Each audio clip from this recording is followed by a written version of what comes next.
TMC নিউজে স্বাগত। আজকে আরেকটি বিস্ফোরক সংবাদ নিয়ে আপনাদের সামনে হাজির হলাম। একটা সাংঘাতিক বিস্ফোরণ। না আপনারা যেটা ভাবছেন সেটা নয়। এই বিস্ফোরণ হয়েছে একটি নামকরা শ্রমিক সংগঠনে, ইস্টার্ন রেলে মেন্স কংগ্রেস, সংক্ষেপে ইআরএমসিতে। তাদের যে কর্মী পদাধিকারী তারা দলে দলে যোগ দিচ্ছেন টিএমসি। তাদের সে ক্ষোভ মানে বলবার মতো নয়। আরেকটি আমি খবর দিয়ে রাখি যে শ্রদ্ধেয় আমাদের পরেশ সরকার তিনি কিন্তু টিএমসি কে সমর্থন করেছেন। আমি আর বেশি কথা বলবো না, আপনারা দেখে নিন টিএমসি নিউজে আজকে সেই বিস্ফোরক সংবাদ। পুরো ভিডিওটা আপনারা শেষ পর্যন্ত দেখুন। যদি ভালো লাগে আমার চ্যানেলকে সাবস্ক্রাইব করুন, লাইক করুন। দেখে নিন আজকের সংবাদ, কেন টিএমসিতে দলে দলে রেলকর্মী বন্ধুরা যোগ দিচ্ছেন। আজকে জানেন একটা ট্রান্সফার থেকে শুরু করে একটা পিএফ লোন, ডিসিএস লোন যেই নীতি নিতে যাবেন দেখবেন সেখানে পার্সেন্টেজ লাগবে। আর ট্রান্সফার করতে গেলে সেখানে টাকা লাগবে। এখন বর্তমান অবস্থা এত নিচে নেমে গেছে, যেই দলের বিরুদ্ধে আমরা সোচ্চার হয়েছি, যারা আমরা সক্রিয় ইআরএমসি করতাম, আজকে ইআরএমসি ছেড়ে দিয়ে এই কারণে সক্রিয় হয়েছি যে একটা ট্রান্সফার করতে গেলে তাকে অর্থ দিতে হবে। অফিস বেড়া করা হচ্ছে, পয়সা ছাড়া অফিস বেড়া হবে না। আর আজকে সবচেয়ে আশ্চর্যজনক, শ্রমিকদের কিভাবে প্রতারিত করা হয়েছে আপনারা শুনলে অবাক হয়ে যাবেন। আমরা ইউপিএস এবং এনপিএস এর বিরুদ্ধে যখন লড়াই করছি, আমরা বারবার করে বলেছি ওপিএস চালু করতে হবে।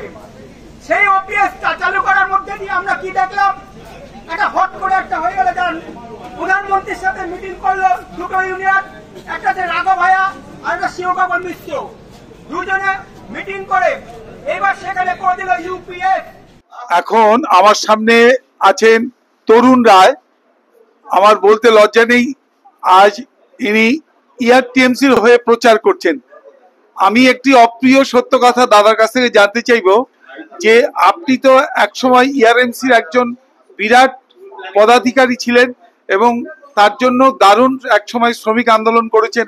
আজকে এমন কি হলো যে আপনি ইআরএমসি ছেড়ে টিএমসিতে প্রচার করছেন সকলের সঙ্গে, এবং আপনার সঙ্গে হাজার হাজার ইআরএমসি কর্মী টিএমসিতে যোগ দিচ্ছেন, এটা কেন হলো?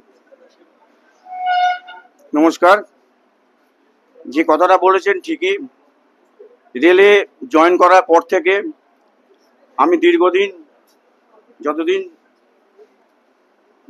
চাকরি অবস্থা থাকাকালীন আমি ইআরএমসি করেছি, ইস্টার্ন রেলে মেন্স কংগ্রেস, স্বচ্ছতার সঙ্গে করেছি এবং শ্রমিকদের যতটা সম্ভব পেরেছি তাদের পাশে দাঁড়ানোর। কিন্তু ইদানিং যে অবস্থা দেখছি, ইদানিং বেশ কয়েক বছর ধরে শুধু ইআরএমসি না, পাশাপাশি আরেকটা ইউনিয়নের কথাও বলতে হবে, ইআরএমইউ, এই দুটো ইউনিয়নের এমন অবস্থা দাঁড়িয়েছে, এত করাপশন, দিল্লি থেকে আরম্ভ করে ডিভিশন লেভেল পর্যন্ত, যে বিভিন্ন রেলের আধিকারিকদের সঙ্গে তাদের বোঝাপড়া করে শ্রমিকদের ঠকানো, সেই জিনিসটা আমি কিছুতেই মেনে নিতে পারছি না।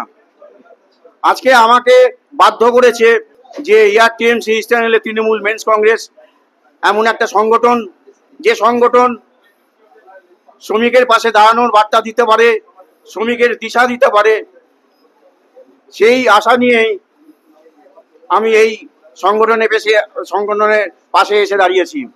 এবং আমি আমার স্থির বিশ্বাস যে এই সংগঠন আগামী যে গোপন ব্যালট আছে, গোপন যে ইলেকশন, সিক্রেট ব্যালট ইলেকশন, সেই সিক্রেট ব্যালট ইলেকশনে শ্রমিকরা মান্যতা, শ্রমিকদের দ্বারা মান্যতা পাবে।